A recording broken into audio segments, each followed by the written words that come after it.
Olá, apaixonados por coluna, sejam muito bem-vindos a mais uma aula do nosso Clube de Estudos em Coluna de 2026, dando continuidade à série de espondilolistese. Nessa aula a gente vai falar um pouco mais sobre exame físico e tratamento, né? Aquela aula que todo mundo quer saber, que é onde a gente põe a mão na massa, né? Onde a gente está mais na prática daquilo que nós fazemos no dia a dia. Então vamos entender um pouco mais sobre os testes especiais, o que nós precisamos prestar atenção no exame físico e também no tratamento, como que a gente deve, né, tratar os pacientes que se apresentam com uma espondilolistese, tá? E com uma instabilidade mais funcional, aqueles sinais de instabilidade, tá? Que já vamos deixar claro isso desde o começo, né? Que o fato de um paciente ter uma espondilolistese não significa que ele terá dor, né? Não significa que essa espondilolistese é causa da dor. Então, por isso que a gente precisa entender o exame de imagem, mas também a gente precisa entender sobre os sinais e sintomas, o comportamento, aquilo que o paciente nos traz, para que daí sim, juntando todas essas informações, todas as peças desse quebra-cabeça, a gente consiga oferecer o melhor para o paciente, aquilo que é mais indicado para o seu tratamento, tá? Então vamos só recapitular um pouquinho do que nós falamos no finalzinho da aula passada, as características, né, do paciente de espondilolistese que pode apresentar uma instabilidade funcional e segmentar, né, estrutural. Então, o paciente ele pode ter sim uma elistese, pode ter uma hipertrofia dos ligamentos, pode ter uma sobrecarga mecânica ali no laudo no exame de imagem, do exame de imagem, da ressonância magnética, mas também naquilo que ele vai contando para você na história e no exame físico. Esses pontos, esses sinais e sintomas vão se somando e você tem uma certeza cada vez maior de que esse paciente realmente é um paciente instável, ok? Então, as características que a gente já comentou: paciente com uma hipermobilidade segmentar, paciente que apresenta movimentos aberrantes ao realizar o movimento de coluna, principalmente o movimento de flexão, né, onde muitas vezes ele inicia a flexão, há um desvio, depois ele continua esse movimento, tá? Alta frequência de recidivas, paciente que trava com muita frequência ou tem dor por não por muito tempo, mas ele tem momentos de melhora, daqui a pouco a dor tá de volta, ele sente dor novamente, então ele tem essa recidiva, né, essa dor lombar acompanha ele por mais tempo, tudo bem? Ele trava a coluna com movimentos triviais, então se ele espirra, se ele varre, está varrendo a casa, se ele sai do carro, movimentos simples que muitas vezes desencadeiam essa dor intensa e ele acaba travando a coluna. Esse paciente também pode apresentar, às vezes, o desvio lateral, né, o lateral shift, e ele fala para você que em alguns momentos ele está torto para a direita, em alguns outros momentos, em alguns outros travamentos, ele ficou torto para a esquerda. Então também há um pouco dessa oscilação, é uma característica desses pacientes. Ele melhorar com colete, então o uso, né, ele fala para você que quando ele usa o colete ele se sente mais protegido, ele sente menos dor. Então essa é uma das características, assim, acho que eu diria que é uma das principais quando ele traz esse relato para nós de que a gente precisa trabalhar essa musculatura, esse controle motor.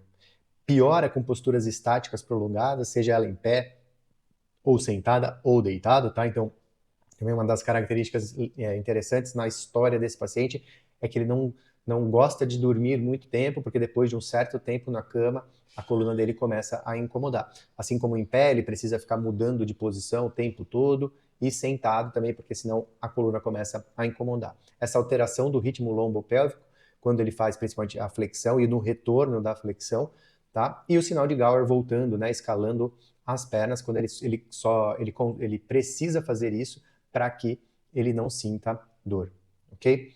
No exame físico, o que nós precisamos prestar atenção desse paciente?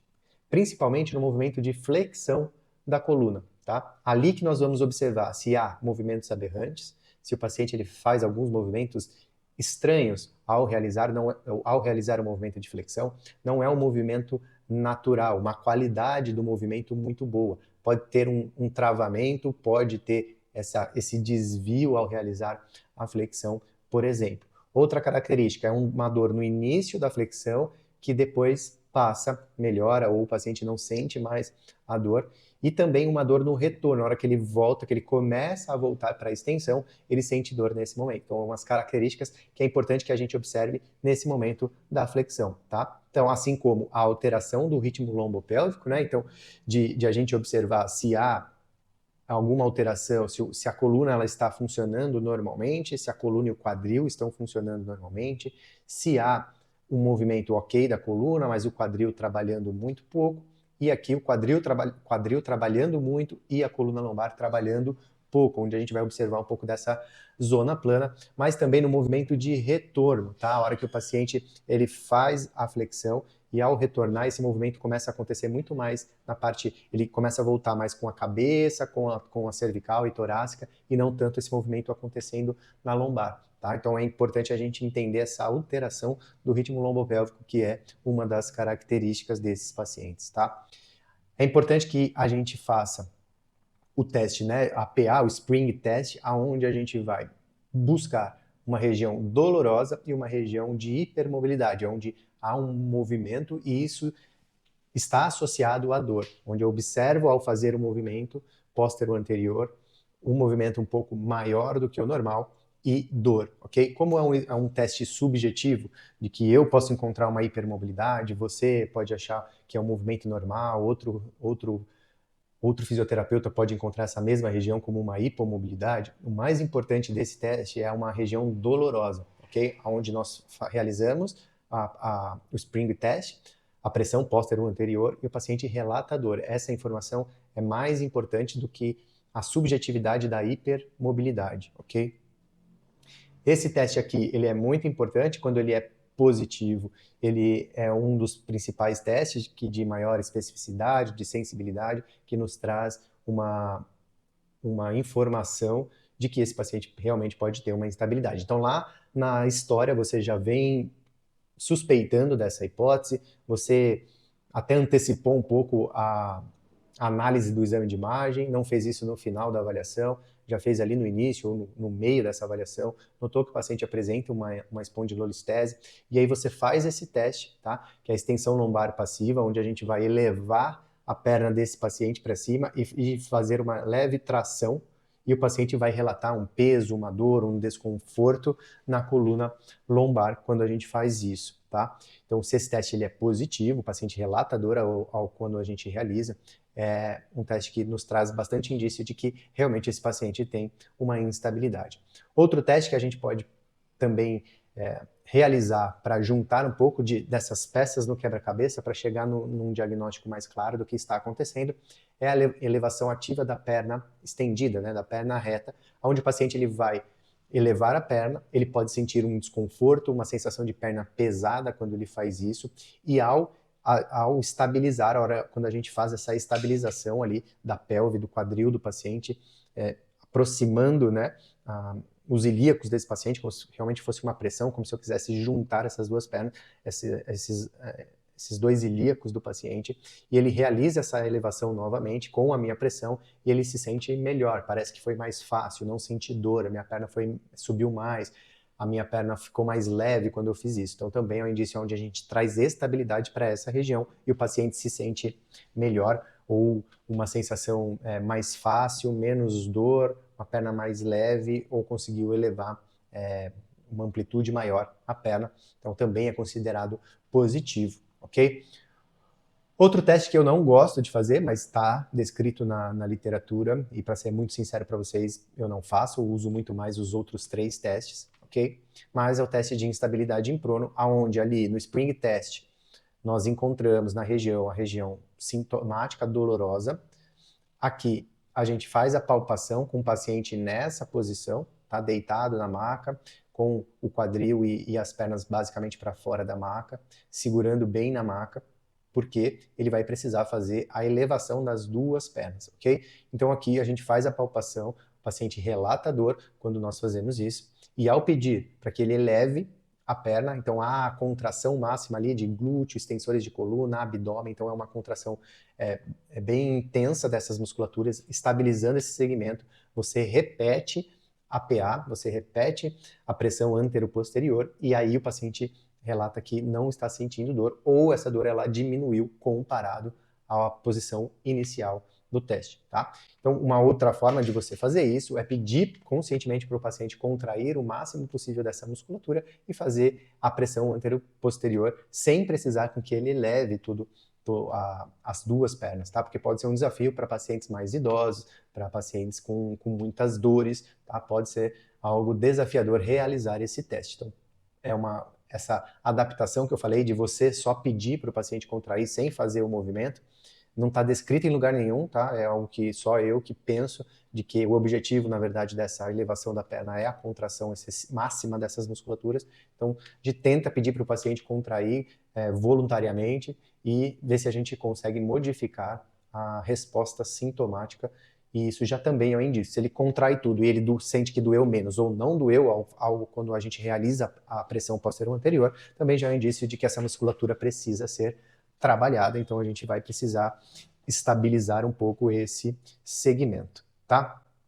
Uma característica importante, pacientes com dor lombar que apresentam movimentos lombares aberrantes durante a nossa avaliação e esse teste de instabilidade em prono positivo são os pacientes que têm maior probabilidade de se beneficiar dos exercícios de estabilização lombar. Então fica aí um critério de você ter observado esse movimento aberrante e ter feito esse teste ou essa adaptação desse teste que eu falei para vocês e o paciente e foi positivo, né? O teste um indício maior de que esse paciente precisa de estabilização lombar, de exercícios aquele beabá mesmo que a gente aprendeu lá em 2000, tá? Que era muito falado de contração de transverso, de ativação de transverso, de multífido. Então trabalhar com esses exercícios e depois irem evoluindo para core, Superman, perdigueiro, essa ativação mais voltada para controle motor, né, de exercícios mais de controle motor. Ok, então qual o tratamento para as espondilolisteses? Tá? Então entendemos, fiz a avaliação, entendi que esse paciente tem uma instabilidade e agora o que eu faço? Tá? Então, primeiro ponto, se esse paciente ele não apresenta nenhuma irradiação, uma estenose ou uma ciática, uma dor radicular significativa, com piora, né, com perda de força, com algum comprometimento neural, perda de sensibilidade progressiva, ou algo mais grave, né, como uma síndrome de Caldequina, o primeiro tratamento que a gente vai pensar sempre é o tratamento conservador. Não há por que a gente pensar numa cirurgia num primeiro momento, a não ser também em casos de uma listese muito significativa, de grau 3, grau 4, com sintomas radiculares. Então aí esse paciente, esse segmento, ele vai ser estabilizado através de artrodese, tá? E muito provavelmente esse paciente talvez nem chegue para vocês, porque para nós, né? Porque no exame de imagem ali, o próprio médico já vai se assustar com a imagem, e se o paciente tiver uma irradiação, algo sendo o nervo em sofrimento ali, é natural mesmo que a cirurgia seja a primeira opção. Agora, os deslizamentos menores de grau 1, grau 2 e sem comprometimento neural, o tratamento conservador vai ser a primeira linha de tratamento. O paciente que tem listeses menores, grau 1, grau 2, e tem comprometimento neural, seja através de uma estenose ou através de uma dor radicular, também não é um primeiro tratamento, desde que isso não esteja progredindo, né? Piorando força, piorando sensibilidade, uma dor incapacitante, intratável, a gente vai pensar com tratamento conservador, ok? Quando a gente vai falar de tratamento para sobre tratamento de espondilolistese, a literatura ela ainda é um pouco confusa, tá? No sentido assim, não há uma coisa clara, vamos trabalhar dessa forma com esses pacientes.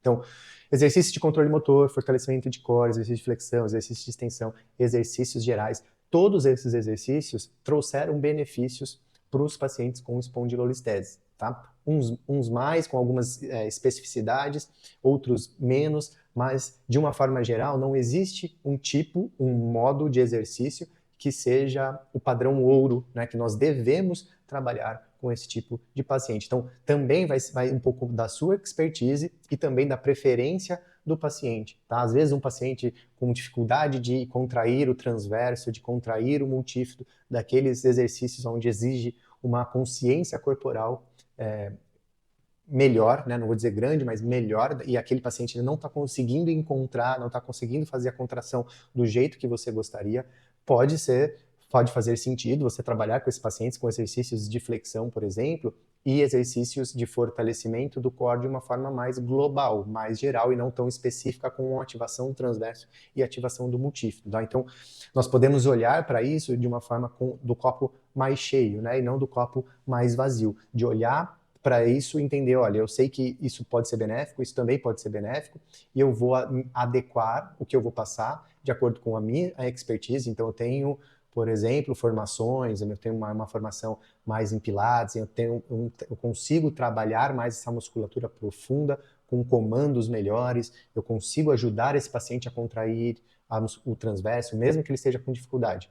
Ótimo, tá? Isso vai trazer benefício para esse paciente, ok? Eu não tenho tanta essa formação, não tenho tanta essa expertise, mas eu sei trabalhar com exercícios de controle motor, de fortalecimento de core, eu sei fazer uma progressão de exercícios em flexão para esse paciente. Então você pode entender o contexto seu e do paciente e construir um bom tratamento para esses pacientes, ok? De uma forma geral e bem superficial, os pacientes precisam de exercício. Esses pacientes precisam fazer exercícios de força. Eles precisam fazer exercícios resistidos, ok? Então a gente precisa trabalhar esses exercícios de força com esses pacientes. Como que isso vai ser feito? Se vai ser exercício geral, se vai ser exercício específico, isso vai depender do contexto, tá? O que os exercícios de estabilização segmentar, eles têm de diferente ou tiveram resultados melhores comparados com os outros, tá? Então eles foram superiores na melhora dos movimentos da coluna mesmo, tá? Os movimentos anormais que aconteciam ali. Então houve uma redução dos movimentos translacionais e dos movimentos angulares da vértebra. E também, não entendi muito bem o porquê, mas isso trouxe, estatisticamente foi diferente, na redução da cinesiofobia, tá? No medo do paciente. Então, talvez ele, através desses exercícios mais específicos, fez com que ele diminuísse o medo que ele tem em relação ao movimento, talvez uma percepção de que a coluna dele agora está mais segura, mais protegida, e isso fez com que ele tivesse uma redução do movimento, ok? Então isso também acho que está mais na questão contextual, tá? Do que propriamente do benefício do exercício em si, né? De talvez, mas isso eu que estou falando, tá? É uma opinião minha, de que a hora que você faz algo específico, você fala, estou trabalhando o músculo ali próximo da sua coluna, bem profundo, é ele que é um dos principais estabilizadores. Talvez esse comando de explicar o que está sendo feito, talvez também traga essa sensação de proteção, de mais segurança para o paciente conseguir diminuir o medo de movimento, tá bom? João, eu posso trabalhar preferência direcional com esse paciente? Eu posso buscar uma preferência direcional? Será que esse paciente ele vai apresentar uma preferência para flexão? Ele vai apresentar uma preferência para extensão? Quando a gente vai pensar numa instabilidade mesmo, dificilmente esse paciente ele vai apresentar uma preferência direcional. Mas isso não impede de você avaliar, tá? Isso não impede de você que você realize extensão desse paciente, que normalmente é o que os fisioterapeutas têm medo. Então, já existe uma listese, né? Ou seja, já existe esse deslizamento anterior.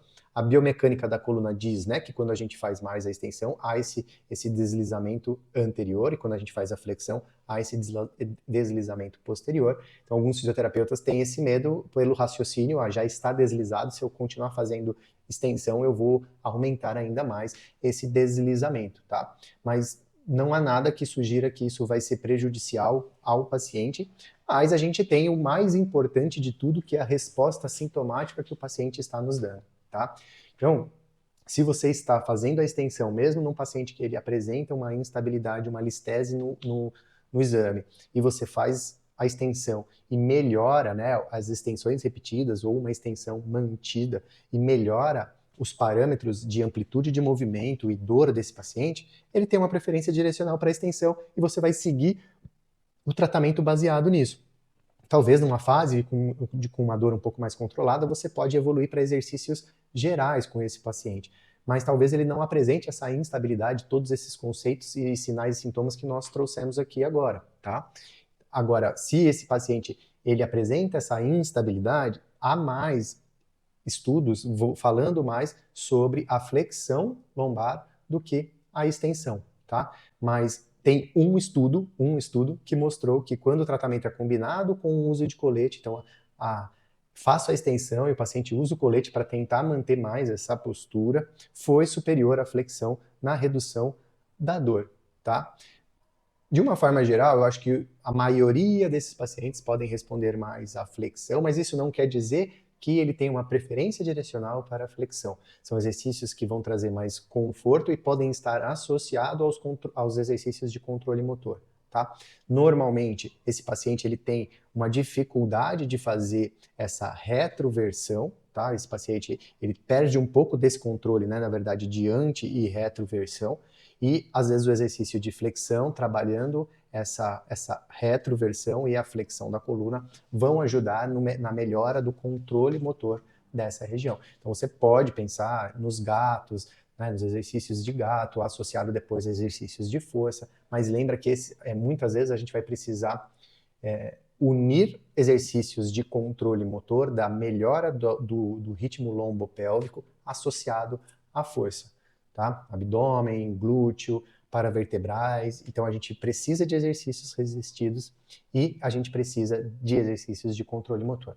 Eu, quando estou diante desses pacientes, gosto de trabalhar dessa forma. Exercícios de controle motor, de anti-retroversão, de exercícios mais de flexão, controlando esse movimento de retorno, ensinando o paciente a retornar, e exercícios de força, tá? Não é um tratamento breve, tá? Que esse paciente vai ter uma resposta em poucas semanas, em poucas sessões. Normalmente os tratamentos vão durar aí de 2 meses a 3 meses, de 8 a 12 semanas, e aí depende da frequência, depende do engajamento desse paciente, se ele vai fazer os exercícios que você está propondo em casa, se ele já é um cara que tem uma consciência corporal, depende do nível de dor, tá? E então é importante que você utilize esse raciocínio, tá? De exercício de controle motor e de estabilização, de força, tá? Como eu também trouxe aqui. Vai muito da sua expertise, do que o paciente aceita bem, tá? Porque não há um consenso do que é melhor e, na verdade, não há um exercício que é superior a outro em termos de resultado. Alguns exercícios vão ser melhores em algumas funções, em algumas coisas específicas, como a estabilização segmentar foi melhor na redução do medo, né, do movimento, mas isso é um dado que um estudo nos traz. E então a gente precisa pensar dessa forma e construir o tratamento desse paciente baseado em exercício, tá? Porém, paciente com muita dor, a gente vai utilizar recursos que podem ajudar a gente a diminuir a dor. Se eu não estou conseguindo trabalhar com os exercícios, se os exercícios têm provocado muito a dor desse paciente, eu vou usando os meus recursos, terapia manual e a eletrotermofototerapia para tentar reduzir essa dor num primeiro momento, mas sabendo que eu preciso que esse paciente faça exercício para estabilizar e para que ele tenha uma evolução melhor nas próximas semanas até eu conseguir dar alta, tá? E é um paciente que automaticamente ele deve ser encaminhado, tendo a alta, para uma atividade física, seja o pilates, seja a musculação, para que ele continue trabalhando essa região da coluna. Tudo bem? Então era isso para a gente encerrar esse tema de espondilolistese, e na próxima aula a gente vai iniciar um outro assunto que eu ainda não sei, não pensei muito sobre isso, mas eu queria seguir numa sequência lógica. Então vamos ver o que a gente pensa aí sobre assuntos. Eu vou até perguntar lá no grupo para vocês quais assuntos vocês gostariam que fossem abordados nas próximas aulas. Tá legal? Então é isso. Se você gostou dessa aula, deixa seu like. Se você tem alguma dúvida, sugestão, elogio, deixa aqui no comentário para que eu também veja e responda vocês. Tudo bem? É isso, a gente já está chegando em junho, já são 6 meses que a gente está nessa jornada e temos mais 6 meses pela frente. Bom, então é isso. Até mais, até a próxima aula e um ótimo feriado para você, se você está vendo isso nessa sexta-feira mesmo, tá bom? Até breve.